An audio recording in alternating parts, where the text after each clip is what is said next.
ইয়াতে কিছুমানে নহয় সেইখিনি তাত থাকক এই বাকী লোকখিনি কথা কৈছো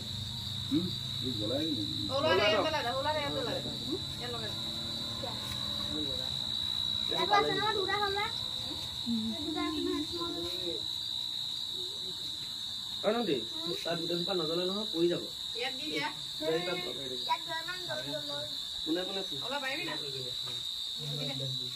খালি না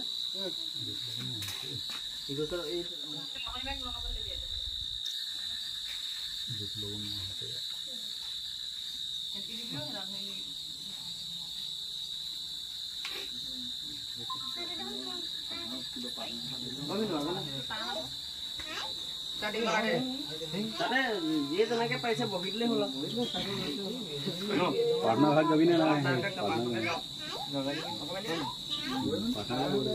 পাটনাকে যাব লাগে ভগৱানৰ ওচৰত মই ফেচবুক লাইভ এটা দিবলৈ কৈছিলো লাইভ এটা দিয়ক ভিডিঅ' এটা দিয়ক মেমৰিবিলাক লাগে নহয় জীৱন এটা হিচাপে কাম কৰি আছো অসমৰ প্ৰেক্ষাপটত আমি এটা গাঁওখনক ডেলিগেট কৰিছোতো গাৰ্গৰ হৈ পেলাই কোনোবাই ভিডিঅ' এটা ৰেকৰ্ডিং কৰিবি কৰি আছ নাই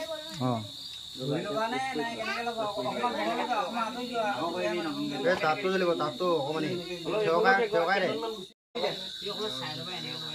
লগাই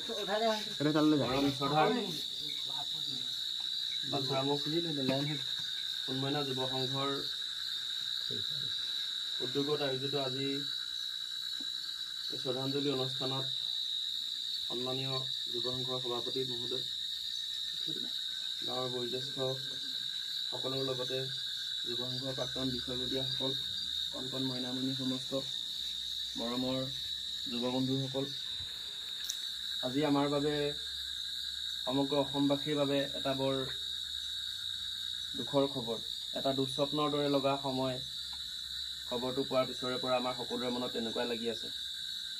বিশেষভাৱে যিসকলে 80-90 দশকত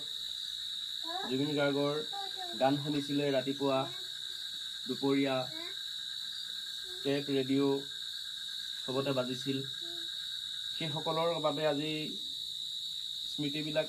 বৰ সাংঘাতিক ধৰণে মৰ্মান্তিক দুখ দি যাব সকলোকে শ্ৰদ্ধাৰ ভূপেন হাজৰিকাদেৱৰ পাছত অসমৰ সংগীত জগতখনৰ লগতে অসমৰ সামগ্ৰিক দিশত সাংস্কৃতিক ক্ষেত্ৰখনতো এক বিশেষভাৱে সক্ৰিয়তাৰে অশেষ কঠোৰ পৰিশ্ৰমেৰে সাংস্কৃতিক ক্ষেত্ৰখনো শক্তিশালী কৰি তোলাৰ ক্ষেত্ৰত শ্ৰদ্ধাৰ জুবিন গাৰ্গদেৱে যি এক বৰেণ্য পদক্ষেপ হাতত লৈছিলে সিও সকলোৰে বাবে সকলোৰে চকুৰ আগত হৈ থকা ঘটনাৰ দৰে আমি সকলো সাক্ষী হৈ থাকিম যিটো সময়ত অসমীয়া চিনেমা জগতখন চিনেমা উদ্যোগটো প্ৰায় নিশেষ হৈ যাব ধৰিছিল সেই সময়তে জুবিন গাৰ্গে মিছন চাইনা নামৰ চিনেমাখনৰ প্ৰচাৰ কৰাৰ যি অভিনৱ কৌশল তাৰ পৰৱৰ্তী সময়ত সকলো চিনেমাই কিন্তু অসমীয়া ছবি জগতৰ অসমীয়া ছবি চিনেমাৰ ইণ্ডাষ্ট্ৰিটো শক্তিশালী কৰি তুলিলে অসমীয়া অভিনেতা অভিনেত্ৰী চিনে পৰিচালক প্ৰযোজক সকলোৱে কিন্তু মৃত আত্মাত প্ৰাণ সঞ্চাৰ হোৱাৰ দৰে কাৰ্যসূচী কৰিছে জুবিন গাৰ্গে আজি অকস্মাত আমাৰ মাজৰ পৰা তেখেত হেৰাই গ'ল জীৱনৰ 53টা বছৰ গৰকিবলৈ নাপালে অকালতে গুচি গ'ল মাজ আকাশত বেলি মাৰ যোৱাৰ দৰে যুৱ প্ৰজন্মৰ কলিজাৰ আমঠু বুকুৰ কলিজাটো লুইত কণ্ঠ শ্ৰদ্ধাৰ জুবিন গাৰ্গ ডাঙৰীয়া আমাক সকলোকে সুখসাগৰত পেলাই থৈ তেখেতে ইহলীলা সম্বৰণ কৰিছে আৰু আমি আজি যুৱ সংঘৰ উদ্যোগত এই কাৰ্যসূচীভাগিত সমবেত হ'বলৈ পাই নিজকে সৌভাগ্যৱান বুলি ভাবিছোঁ যে আজিৰ দিনটোত আমি তেখেতৰ আত্মাৰ সদ্গতিৰ কামনাৰে আমি ভগৱন্তৰ শ্ৰীচৰণত এভাগী প্ৰাৰ্থনা জনাম। গতিকে আমাৰ এই কাৰ্যসূচী ভাগত সমবেত সকলোকে আমি যুৱ সংঘৰ তৰফৰ পৰা আন্তৰিক শ্ৰদ্ধা আৰু কৃতজ্ঞতা জ্ঞাপন কৰিছোঁ। আমি সকলোকে থিয় হৈ থকা ভাগতে আমি এফাকি প্ৰাৰ্থনা গাম।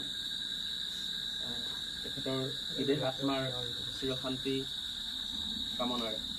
কৃষ্ণ